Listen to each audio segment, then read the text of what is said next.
Vande Mataram Oxford school of science અમરેલીમાં દરેક વિદ્યાર્થીઓનું સ્વાગત છે। આજે આપણે ધોરણ 9 વિષય કોમ્પ્યુટરનો અભ્યાસ કરીશું। તેમાં આપ સૌ જાણો છો એ રીતે આપણે અત્યારે ચેપ્ટર નંબર 5 નો અભ્યાસ કરી રહ્યા છીએ કે જે છે આપણું ઓપરેટિંગ સિસ્ટમનો પરિચય। તેમાં લાસ્ટ વિડીયોમાં આપણે સૌએ ફાઇલ સિસ્ટમ એટલે શું અને ફાઇલ સિસ્ટમ કઈ રીતે અલગ અલગ ઓપરેટિંગ સિસ્ટમ કે જ્યારે આપણે કોઈ એન્ડ્રોઇડ વિન્ડોઝ પ્રકારની અથવા તો લિનક્સ પ્રકારની ઓપરેટિંગ સિસ્ટમ વાપરતા હોય તો એની અંદર ફાઇલ સિસ્ટમ કઈ રીતે વર્ક કરે છે તેની આપણે વિસ્તૃત સમજૂતી મેળવી। હવે આજના વિડીયો લેક્ચરમાં એક નવો ટોપિક આપણે લઈ આવી રહ્યા છીએ કે જે છે કોમ્પ્યુટિંગ ડિવાઇસના વિવિધ પ્રકાર અને તેમાં વપરાતી ઓપરેટિંગ સિસ્ટમ।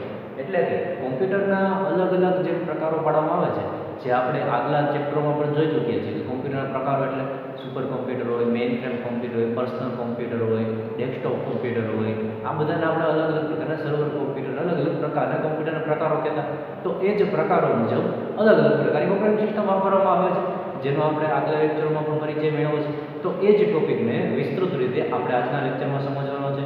તો શરૂઆત કરીએ કે અલગ અલગ પ્રકારની કોમ્પ્યુટિંગ સિસ્ટમ અને તેમાં વપરાતી અલગ અલગ પ્રકારની ઓપરેટિંગ સિસ્ટમ, બરોબર। તો સૌપ્રથમ શું કીધું છે? Super computer. સુપર કોમ્પ્યુટર આપણે બહુ જ વિસ્તૃત રીતે આગળ આપણે અભ્યાસ કરી ચૂક્યા છીએ કે સુપર કોમ્પ્યુટર છે શું? તો કે સૌપ્રથમ જોઈએ સુપર કોમ્પ્યુટર એટલે એવા કોમ્પ્યુટર કે જેની સામાન્ય કોમ્પ્યુટર કરતાં કાર્ય કરવાની ઝડપ કેવી ખૂબ જ વધારે, એટલે કે ખૂબ જ ઝડપી કાર્ય કરી શકે અને તેની અંદર પ્રોસેસ કરવા માટે થઈને પ્રોસેસને સ્પીડમાં લાવવા માટે થઈને પ્રોસેસરની સંખ્યાથી માંડીને દરેક જે એના અલગ અલગ પ્રકારના ઇન્ટરનલ પાર્ટ્સ હોય છે કે જે કોમ્પ્યુટરની અંદર કાર્ય કરવા માટે જરૂરી છે એ દરેકની અંદર એક પ્રકારનો વધારો કરવામાં આવ્યો છે જેથી કરીને દરેક કાર્ય કેવું થઈ જાય ખૂબ જ સ્પીડમાં, ખૂબ જ સક્ષમ રીતે અને ખૂબ જ સારી રીતે થઈ શકે। એવા પ્રકારના કોમ્પ્યુટરને કેવા કોમ્પ્યુટર કહેવાય છે? Super computer. સૌપ્રથમ શું છે? તેનું કદ મોટા અને શક્તિશાળી કોમ્પ્યુટર હોય છે એટલે કે મોટા કદના હોય છે અને તેની કાર્ય કરવાની ક્ષમતા જેને આપણે પ્રોસેસિંગ પાવર કહીએ છીએ, કોમ્પ્યુટરની કાર્ય કરવાની ક્ષમતાને આપણે શેના ઉપરથી ઓળખીએ તો કે પ્રોસેસિંગ પાવર ઉપરથી। તો કે તેનો પ્રોસેસિંગ પાવર કેવો હોય છે? ખૂબ જ ઝડપી। તો આ પ્રકારના કોમ્પ્યુટરને આપણે કયા નામે ઓળખીએ છીએ? સુપર કોમ્પ્યુટર, જેની ઝડપ 1 સેકન્ડમાં અબજો પ્રક્રિયા કરવાની છે। એટલે કે જે પ્રક્રિયા કોમ્પ્યુટર આપણું સામાન્ય કોમ્પ્યુટર જે પ્રક્રિયા 1 સેકન્ડમાં એક પ્રક્રિયા કરી શકે તેવી એક કરતાં વધારે અબજો પ્રક્રિયા સુપર કોમ્પ્યુટર 1 જ સેકન્ડમાં કરી શકે। તો આપણે એના પ્રત્યે વિચારી શકીએ મિત્રો કે સુપર કોમ્પ્યુટરની કાર્ય કરવાની ઝડપ ખૂબ જ વધારે હોઈ શકે છે। તો આ પ્રકારના કોમ્પ્યુટરને કયા નામ ઓળખવામાં આવે છે? તો કે સુપર કોમ્પ્યુટર। તો આવા સુપર કોમ્પ્યુટરનો ઉપયોગ પણ અલગ અલગ જગ્યાએ પણ લિમિટેડ હશે, કારણ કે સુપર કોમ્પ્યુટર એવી વસ્તુ છે કે જો તેની કાર્ય કરવાની ઝડપથી માંડીને આપણે આટલી બધી ક્ષમતામાં વધારો કર્યો તો તેને બનાવવા માટે પણ પ્રોસેસ અઘરી પડે। બીજું કે બનાવ્યા બાદ તેનું કાર્ય એટલે કે તેને યોગ્ય રીતે ઉપયોગ કરવા માટે તેને પણ આપણે જાણતા લોકોની જરૂર પડે। ત્રીજું કે એ પ્રકારના કોમ્પ્યુટરને સાચવવા માટે તેના મેનેજમેન્ટ માટે અને સક્ષમ રાખવા માટે પણ આપણે વિશિષ્ટ પ્રકારની ઓપરેટિંગ સિસ્ટમની પણ જરૂર પડે। જેમ કે આપણા કોમ્પ્યુટરમાં આપણે જે સિંગલ યુઝર ઓપરેટિંગ સિસ્ટમ વાપરતા હોય છે તો આ પ્રકારની ઓપરેટિંગ સિસ્ટમ સુપર કોમ્પ્યુટરમાં ચાલે નહીં। કારણ શું છે? કારણ કે સુપર કોમ્પ્યુટરની કાર્ય કરવાની પદ્ધતિ આખી અલગ છે। આપણું નોર્મલ કોમ્પ્યુટર જે હોય છે એની અંદર એક ઓપરેટિંગ સિસ્ટમ હોય તો સામું પ્રોસેસર પણ એક જ હોય, મધરબોર્ડ પણ એક જ હોય, ઇન્ટરનલ બધા પાર્ટ્સ, મેમરી ડિવાઇસ તરીકે આપણે જોઈએ તો રેમ હોય, હાર્ડ ડિસ્ક હોય કે કોઈ પણ ડાયોડ હોય, ટ્રાન્ઝિસ્ટર હોય, કેપેસિટર વગેરે પ્રકારના જેના ઘટકો છે બધું લિમિટેડ પ્રકારમાં હોય છે। દરેકને કાર્ય કરવાની ક્ષમતા, એની સ્ટોરેજ કેપેસિટી બધું લિમિટેડ હોય છે। પરંતુ જ્યારે આપણે સુપર કોમ્પ્યુટરની અંદર 1 સેકન્ડમાં અબજો પ્રક્રિયા કરાવી છે તો તેના માટે તેને આ લિમિટેશન પ્રકારની સિસ્ટમ ચાલતી નથી। તો તેના માટે આપણે શું કરવું પડે? તો કે આ પરિસ્થિતિથી અપ એટલે કે આપણે પ્રોસેસરની સ્પીડ વધારવી પડે, તેના માટે તેને પ્રોસેસરની સંખ્યા વધારવી પડે, પ્લસ જ્યારે અલગ પ્રકારની આપણે ઓપરેટિંગ સિસ્ટમ યુઝ કરવી પડે, સામાન્ય મધરબોર્ડ પણ ના ચાલે, એના માટે મધરબોર્ડ અલગ આવે, ઇન્ટરનલ મેમરી સ્ટોરેજ ડિવાઇસ અલગ પ્રકારની આવે। તો બધા ફેરફારો કરવાથી સુપર કોમ્પ્યુટર કોસ્ટલી થઈ જાય છે, તેના માટે આપણે વધારે પ્રમાણમાં પૈસા ચૂકવીને તેને ડેવલપ કરવું પડે છે। બીજું કે તેના સંચાલન માટે આપણે વિશિષ્ટ જાણકાર લોકોની જરૂર પડે છે। સામાન્ય વ્યક્તિ જે કોમ્પ્યુટરનું જ્ઞાન ધરાવે છે એ વ્યક્તિ સુપર કોમ્પ્યુટરને ચલાવી શકતો નથી, એના માટે વિશિષ્ટ લોકો જે સુપર કોમ્પ્યુટરનું આખું નોલેજ ધરાવે એ આપણે ટીમ રાખવી પડે। તો ઘણા બધા આવા એના ક્રાઇટેરિયા હોવાથી સુપર કોમ્પ્યુટરનો ઉપયોગ લિમિટેડ હોય છે, કારણ કે કોસ્ટલી પણ છે અને સામે મેન્ટેનન્સ ચાર્જનો વધારો છે। તો આ તેનું આપણું સુપર કોમ્પ્યુટર। વિશ્વની અંદર સૌપ્રથમ સુપર કોમ્પ્યુટર જાપાન જે એક કન્ટ્રી છે કે જે જાપાન હાલના તબક્કે આપણે જોવા જઈએ તો સામાન્ય રીતે ટેકનોલોજીમાં એટલે કે સૌથી આગળ કોઈ પણ દેશ હોય તે દેશોમાં જાપાનનું પણ સારું એવું નામ બોલે છે. સામાન્ય રીતે આપણે જોઈએ કોઈ પણ ઇલેક્ટ્રોનિક્સ ગેજેટ્સ હોય તેમાં સૌથી સારી ક્વોલિટીમાં જો કોઈ ગેજેટ્સ બહાર પાડતો હોય તેમાંની એક દેશ છે જાપાન છે. તો આ જ જાપાને સૌપ્રથમ સુપર કોમ્પ્યુટરનો વિચાર તો ઘણા બધા દેશોએ કર્યો હતો. તેના અમલ માટે થઈને ઘણા બધા દેશો એના પર પ્રક્રિયા પણ કરતા હતા, પરંતુ સૌપ્રથમ જો કોઈ દેશ સુપર કોમ્પ્યુટર બનાવી શકતો હોય તે કોણ હતું? જાપાન. એટલે કે જાપાને વિશ્વનું સૌપ્રથમ સુપર કોમ્પ્યુટર બનાવ્યું કે જેને નામ છે કે પ્રકારનું કોમ્પ્યુટર. એટલે કે જે કોમ્પ્યુટરને નામ આપ્યું કે સિરીઝનું કોમ્પ્યુટર, એનું નામ આપ્યું કે સિરીઝ. સૌપ્રથમ વિશ્વનું સૌથી સુપર કોમ્પ્યુટર, સૌથી ઝડપી કોમ્પ્યુટર જો બનાવનાર કોઈ દેશનું નામ હોય એને આપણે જાપાન તરીકે ઓળખીએ છીએ. તો એ સમયગાળા બાદ બીજા બધા દેશોને પણ તેમાંથી ઘણા બધા નવી નવી પ્રેરણાઓ મળી. ઘણા બધા દેશો અત્યારે સુપર કોમ્પ્યુટર બનાવ્યા છે. તો આવા જ વિશ્વના અમુક દેશોમાંથી એક દેશ છે ભારત. આજે ભારત પણ પોતાનું એટલે કે ભારતમાં જ નિર્મિત, જેને આપણે મેડ ઇન ઇન્ડિયા એટલે મેક ઇન ઇન્ડિયા પ્રોજેક્ટ અત્યારે ભારતમાં બહુ સારી રીતે ચાલે છે. તો આવા જ મેક ઇન ઇન્ડિયા પ્રોજેક્ટ અંતર્ગત ભારત પણ પોતાનું સુપર કોમ્પ્યુટર ધરાવે છે. તો આવા દેશોમાંથી એક દેશ આપણો ભારત પણ છે કે જે પણ પોતાનું સુપર કોમ્પ્યુટર ધરાવે છે. તો મિત્રો આ વાત થઈ આપણે સુપર કોમ્પ્યુટર. સામાન્ય સુપર કોમ્પ્યુટર શું છે એ આપણે સારી રીતે સમજ્યા. હવે આપણા માટે જાણવાની જરૂરિયાત એ છે કે સુપર કોમ્પ્યુટરની રિક્વાયરમેન્ટ શું, સુપર કોમ્પ્યુટરની શું જરૂરિયાત ઊભી થઈ. સામાન્ય કોમ્પ્યુટર આપણી પાસે છે કે જેનાથી આપણે સારી રીતે કાર્ય કરીએ છીએ, દરેક પ્રક્રિયાઓ પણ કરીએ છીએ અને તેના અંદર પરિણામ પણ સારી રીતે મળે છે. સુપર કોમ્પ્યુટરની જરૂરિયાત શું? તો એવા કાર્ય કે જેની અંદર આપણા કોમ્પ્યુટરની જે કામ કરવાની ક્ષમતા, જેને આપણે કાર્યક્ષમતા કહીએ, તો એ કાર્યક્ષમતા ટૂંકી પડે. એટલે કે એવા કાર્યો કે જેની અંદર સામાન્ય કોમ્પ્યુટર પોતાની કાર્યક્ષમતા પ્રમાણે આઉટપુટ આપી શકતા નથી. તો આવા કાર્યક્ષમતા ના આપી શકવાના જે એના ડ્રોબેક, જેને આપણે એના ગેરફાયદા કહી શકીએ, તો તેને રિમૂવ કરવા માટે કાર્યક્ષમતામાં વધારો કરીને આવા કાર્ય માટે વિશિષ્ટ કોમ્પ્યુટર બનાવ્યા. એને આપણે શું કહીએ છીએ? Super computer. તો પેલું એવું કાર્ય શું છે? હવામાનની આગાહી, અણુ પરીક્ષણ. હવામાનની આગાહી સામાન્ય આપણે જેને વેધર ફોરકાસ્ટિંગ કહેતા હોય, આપણે ન્યૂઝમાં સાંભળતા હોઈએ છીએ કે પહેલેથી આગાહી થઈ કે આટલા દિવસોમાં ઠંડી પડવાની શક્યતા છે, વરસાદ પડવાની શક્યતા છે, ગરમીનું પ્રમાણ વધશે, ભેજવાળું વાતાવરણ રહેશે. તો એ હવામાનની આગાહી જે કોમ્પ્યુટર વડે થાય છે, એટલે કે તેના માટે તેને આખું જે મેનેજમેન્ટ છે, સેટેલાઇટનું મેનેજમેન્ટ હોય કે પછી જે એરિયાનું મોનિટરિંગ થતું હોય તેના ટેમ્પરેચરથી માંડીને હવાનું પ્રેશર કેટલું છે, દરેક પોઈન્ટ ઓફ વ્યૂ જેનું વર્ણન થતું હોય છે, જેનું આખું મેનેજમેન્ટ થતું હોય, એ કરવાનું કામ કોણ કરે છે? આ પ્રકારનું કોમ્પ્યુટર, જેને શું કહેવાય છે? Super computer. તો સામાન્ય કોમ્પ્યુટર છે આ કાર્ય કરી શકતા નથી. તો તેના માટે તેની લિમિટેશનની બહાર નવી એક આપણે ક્રાઇટેરિયા ડેવલપ કર્યો, જેને આપણે શું કહીએ છીએ? Super computer. બીજું આપણે એક્ઝામ્પલ આપ્યું છે અણુ પરીક્ષણ. અણુ પરીક્ષણ એટલે શું? મિત્રો આપણે સાયન્સમાં ઘણી વખત આપણે આ વિષય અભ્યાસ કરી ચૂક્યા હોય છે કે કોઈ પણ અમુક એવા આપણા આવર્ત કોષ્ટકમાં આવતા તત્વો છે, યુરેનિયમ હોય, થોરિયમ હોય વગેરે તત્વો કે જે સામાન્ય તત્વો કરતાં અલગ પડે છે, જેને આપણે અણુ એટલે કે જેને આપણે કોઈ પણ પરમાણુ બોમ્બ, એટમ બોમ્બ જે કહીએ છીએ, અથવા તો એ પ્રકારના કોઈ પણ આપણે જે પ્રક્રિયાઓમાં એનો ઉપયોગ કરતા હોય છે. તો એની જે પ્રક્રિયા છે, આણ્વિક પ્રક્રિયા જેને આપણે કહીએ, પરમાણુ વિખંડન, એ બધી પ્રક્રિયાઓ, તો એ બધી પ્રક્રિયાઓ માટે આખી સિસ્ટમને એક પ્રકારના નિયંત્રણમાં રાખવી પડે. કારણ કે તમે જાણો છો કે જો આની અંદર થતી પ્રક્રિયા કે જે પરમાણુ વિખંડન હોય કે અણુ પરીક્ષણ હોય વગેરે પ્રક્રિયાને જો યોગ્ય પ્રમાણમાં નિયંત્રણમાં રાખવામાં ન આવે તો તેના ઘણા બધા ગેરફાયદાઓ એટલે ઘણા બધા એ પ્રકારના પરિણામો ભોગવવા પડતા હોય છે. તો એ ના થાય એટલા માટે તેની આખી પ્રક્રિયાનું સંચાલન કરવાની પણ જવાબદારી કોની હોય છે? સુપર કોમ્પ્યુટરની. આ સિવાય પણ ઘણું એવા બધા નાના પ્રક્રિયાઓ છે કે જેમ કે આપણે જેને કહીએ છીએ કે શેરબજારની અંદર આખી શેરબજારનું મેનેજમેન્ટ કરવું, પ્લસ કરતાં વધારે એના જે અલગ અલગ પ્રકારના મોડ્યુલ હોય છે તેનો ઓપરેટ કરવા વગેરે પ્રકારના કાર્યો કરવા માટે એક વધારે કેપેસિટીવાળી અને જેની સિસ્ટમની વેલિડિટી ઘણા લોંગ ટાઈમ હોય, ઓછી નાની પ્રક્રિયાઓ માટે થઈને પણ એ ખૂબ સમય ના લેતી હોય, મોટી પ્રક્રિયાઓને ખૂબ જ સ્પીડમાં કરી આપતી એવી સિસ્ટમની જરૂર પડે. આવી સિસ્ટમ એટલે આપણી પાસે જે સિસ્ટમ છે તે સુપર કોમ્પ્યુટર. આવા સુપર કોમ્પ્યુટરના ઘણા બધા ફાયદાઓ હોય છે અને વગેરે કાર્યો થઈ શકે. તો આપણો પ્રશ્ન એ થાય કે સુપર કોમ્પ્યુટરમાં એવું તો શું છે કે જેથી કરીને આટલા બધાના ફાયદાઓ અને જે પ્રક્રિયા સામાન્ય કોમ્પ્યુટર છે 1 સેકન્ડમાં કરી શકે, તો આપણું સુપર કોમ્પ્યુટર છે એના એક પ્રક્રિયાઓને આવી નાની પ્રક્રિયાઓને અબજો પ્રક્રિયાઓને 1 સેકન્ડમાં કરી આપે. તો કે તેની અંદર કોઈ પણ કોમ્પ્યુટરની અંદર કાર્ય કરવાની ક્ષમતા શેના ઉપર આપણે નક્કી કરતા હોય છે? પ્રોસેસર ઉપરથી. પ્રોસેસર વિશે આપણે ઓફલાઈન લેક્ચરમાં પણ બહુ જ વિસ્તૃત રીતે સમજૂતી મેળવી છે, બરાબર. તો આ પ્રોસેસર ની અંદર કાર્ય કરવાની ક્ષમતા આપણે નક્કી કરતા. તો હવે સુપર કોમ્પ્યુટરના કન્સેપ્ટને આપણે ખૂબ જ સરળતાથી સમજીએ તો શું સમજીએ તો કે આવા એક કરતાં વધારે પ્રોસેસર જ્યારે ભેગા કરો છો અને બધા પ્રોસેસર એકબીજા સાથે સંલગ્ન થઈને એટલે કે એકબીજા સાથે પ્રોપરલી વર્ક કરીને સામાન્ય પ્રક્રિયા કરતાં ખૂબ જ સ્પીડમાં પ્રક્રિયા ખૂબ જ સક્ષમતાથી અને ખૂબ જ ઝડપી પ્રક્રિયા કરી શકે તે પ્રોસેસિંગ પાવર ઉપર ડિપેન્ડ છે. તો આવા સુપર કોમ્પ્યુટરની અંદર આપણે શું કર્યું તો આવા એક કરતાં વધારે પ્રોસેસરને ભેગા કરીને એવી સિસ્ટમ જનરેટ કરી કે જેની પ્રોસેસિંગ કેપેસિટી ખૂબ જ વધારી દીધી.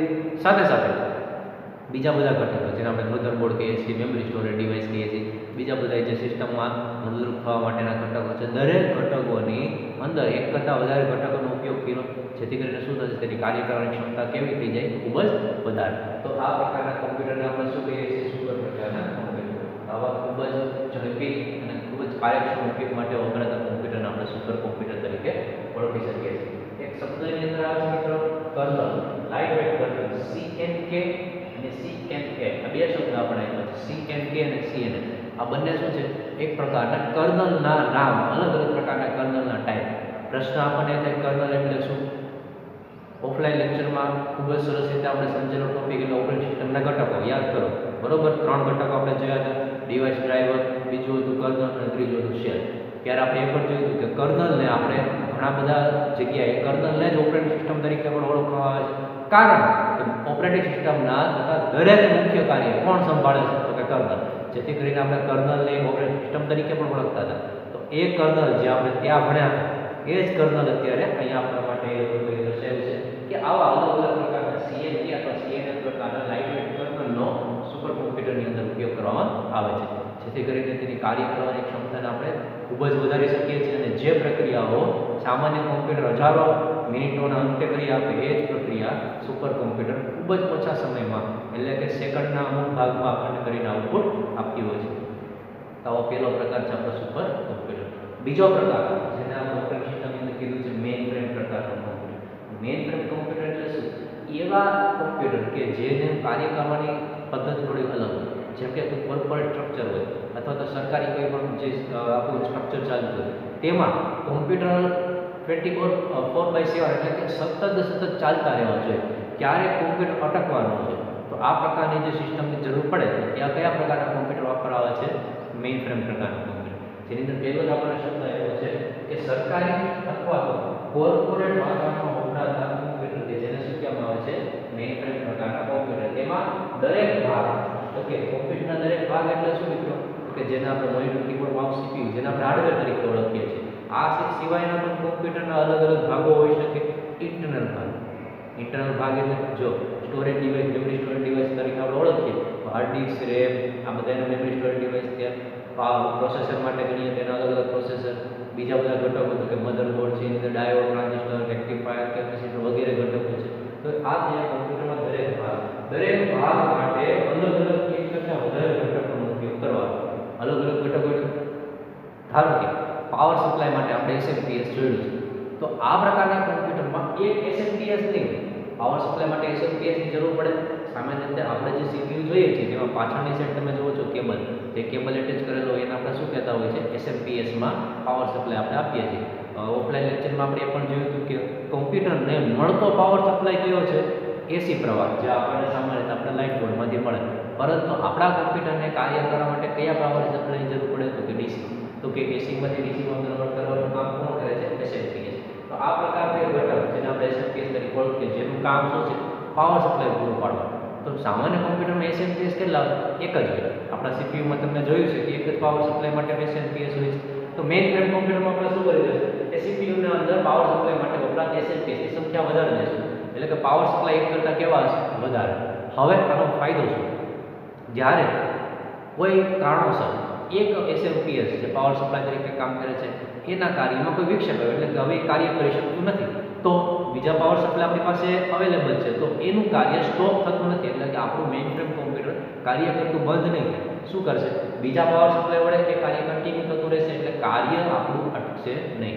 રીઝન જેને આપણે કહી શકીએ તો આ રીતે મેઇન ફ્રેમ કોમ્પ્યુટરમાં દરેક ઘટક કોમ્પ્યુટરના દરેક ભાગના દરેક ઘટકને એક કરતાં વધારે ઘટકો તરીકે એની અંદર સમાવેશ કરવામાં આવ્યો છે. મેમરી સ્ટોરેજ ડિવાઇસ હોય તો એક કરતાં વધારે હોય, પાવર સપ્લાય હોય તો એક કરતાં વધારે, પ્રોસેસિંગ કેપેસિટી હોય તો એક કરતાં વધારે, દરેક ઘટકોની સંખ્યા એક કરતાં વધારે રાખવામાં આવે, જેથી કરીને એક ઘટક કામ કરતો બંધ થાય તો બીજો ઘટક તરત એ ઘટકનું કામ પોતે સંભાળી લે. ટૂંકમાં આપણું કોમ્પ્યુટરનું કાર્ય અટકવું જોઈએ નહીં, સતત ને સતત કાર્ય થતું રહે.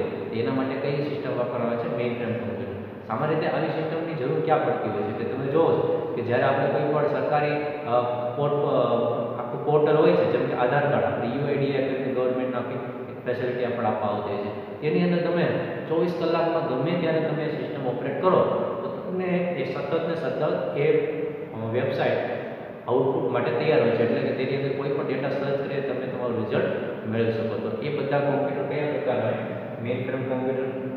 તો આ એક મેઇન ફ્રેમ કોમ્પ્યુટરનો એક અગત્યનો ઉપયોગ છે, બરોબર. તેની અંદર શું કે જે ભાગ સક્ષમ ન હોય તો વધારાના ઘટકો પર તેનું કાર્ય સંભાળી લે છે.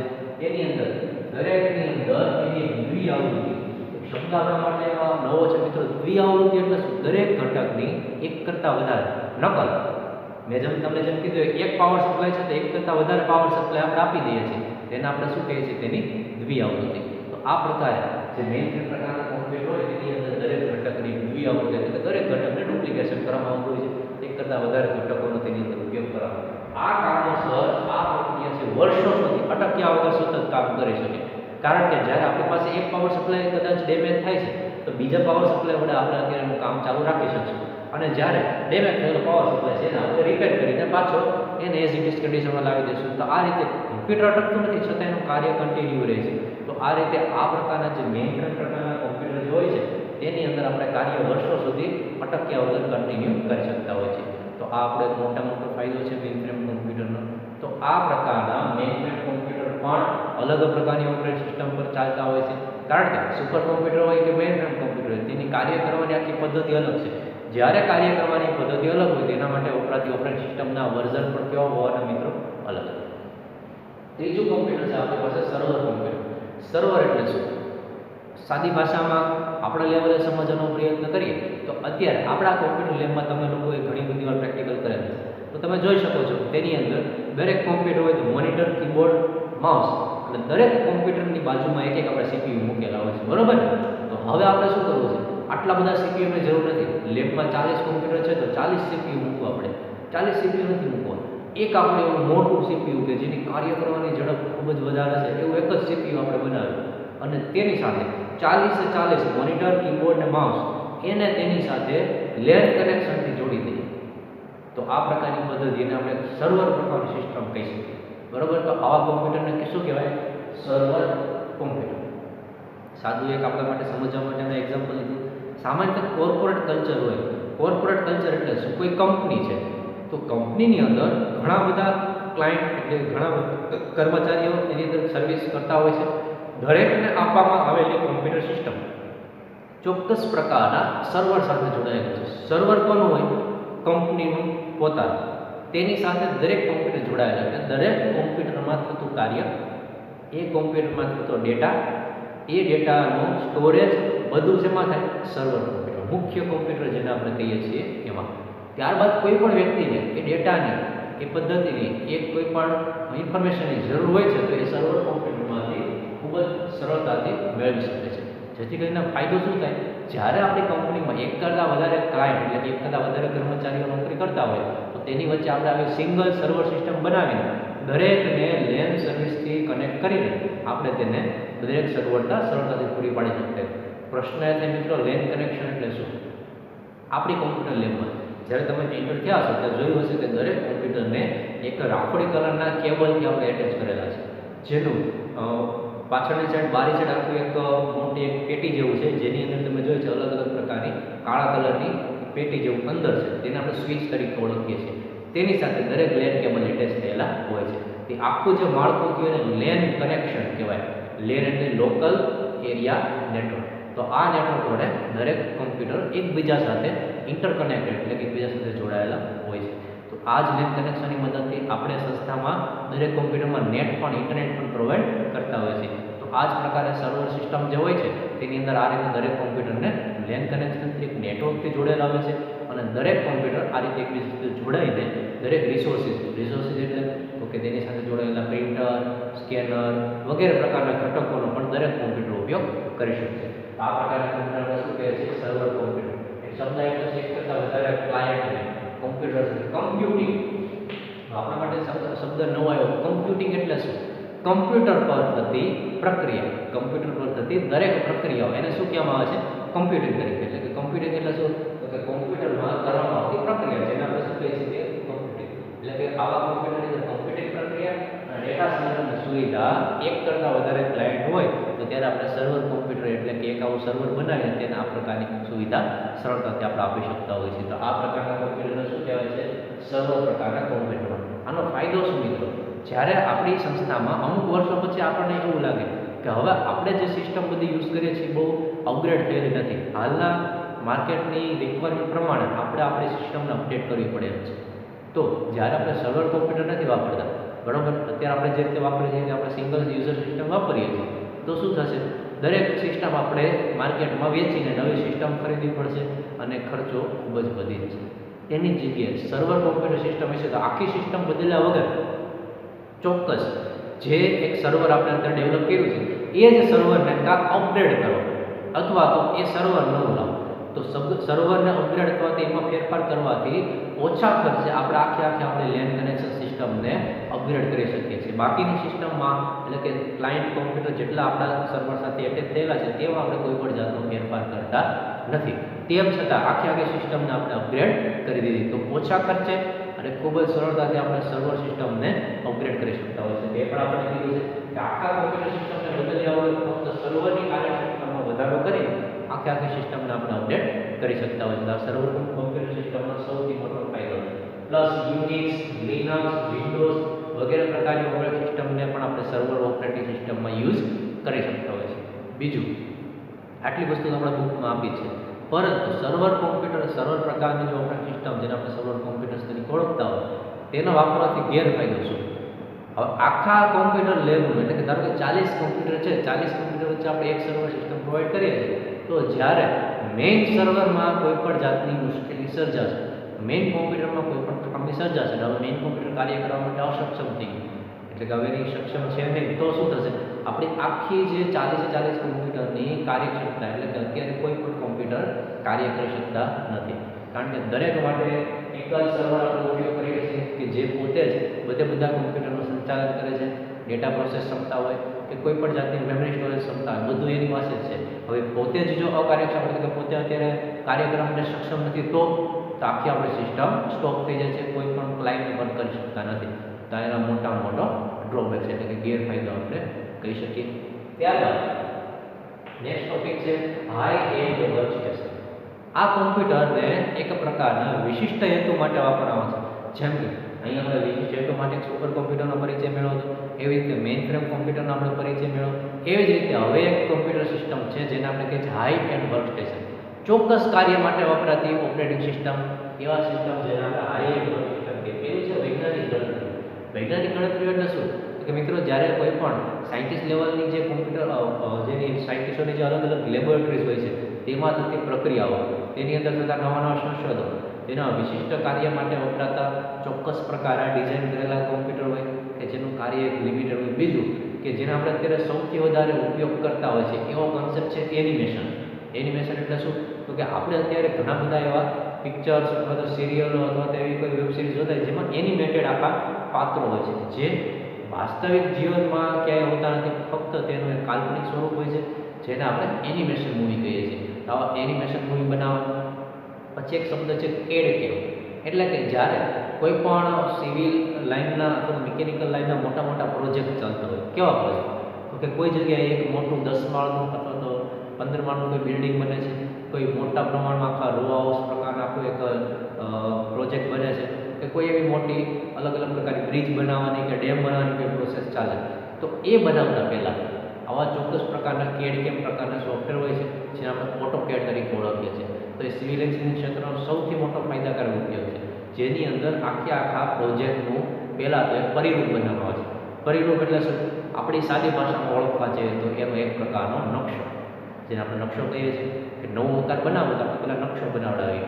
કે અંદર ડિઝાઇન હોય કે અહીંયા આ એક રૂમ આવશે, અહીંયા પૂજા ઘર આવશે, અહીંયા આપણે રસોડું આવશે, દરેકને પ્લાનિંગ કહીએ તો આ પ્રકારના પ્લાનિંગ નકશા બનાવવા માટે થઈને વપરાતા કોમ્પ્યુટર કે જેને આપણે શું કહીએ છીએ એક પ્રકારના હાઈ એન્ડ વર્કસ્ટેશન કે જેને દરેકનું કાર્ય કેવું છે ચોક્કસ પ્રકારનું છે. બીજું કે જ્યારે અત્યારના સમયનો સૌથી લોકપ્રિય કન્સેપ્ટ એટલે જેને આપણે ગેમિંગ તરીકે ઓળખીએ છીએ, તો ગેમિંગ માટે વપરાતા અલગ અલગ કોમ્પ્યુટર અથવા તો આ ગેમિંગના ટૂલ્સ બનાવવા માટે ગેમ બનાવવા માટે વપરાતા કોમ્પ્યુટર જેની અંદર હાઈ કેપેસિટીવાળા ગ્રાફિક્સ કાર્ડનો ઉપયોગ થતો હોય તો પણ એક ચોક્કસ પ્રકારનું સિસ્ટમ છે, ચોક્કસ પ્રકારનું કન્ટેન્ટ છે. તો એ બધા અલગ અલગ ચોક્કસ કાર્ય માટે વપરાતી ચોક્કસ પ્રકારની ઓપરેટિંગ સિસ્ટમના વર્ઝન તેને આપણે શું કહીએ છીએ હાઈ એન્ડ વર્કસ્ટેશન. જેની અંદર 3D મોડેલ હોય, એનિમેટેડ મૂવી હોય, કેમ પ્રકારના સોફ્ટવેર વગેરે તેની અંદર આપણે સમાવેશ કરી શકતા હોય છે. તેની અંદર પણ લિનક્સ, ઉબુન્ટુ પ્રકારની માઇક્રોસોફ્ટ ઓપરેટિંગ સિસ્ટમ હોય કે એન્ડ્રોઈડ પ્રકારની વગેરે ઓપરેટિંગ સિસ્ટમનો આપણે તેની અંદર સમાવેશ કરીને પરિચય મેળવી શકતા હોય છે. આ પ્રકારના કોમ્પ્યુટરને હાઈ એન્ડ વર્કસ્ટેશન તરીકે આપણે ઓળખતા હોય છે. તો આ થયા અલગ અલગ પ્રકારના ઓપરેટિંગ સિસ્ટમના વર્ઝન. સૌથી છેલ્લે અને જેનો આપણે ઉપયોગ કરીએ છીએ એવું કોમ્પ્યુટરનું વર્ઝન એટલે પર્સનલ કોમ્પ્યુટર.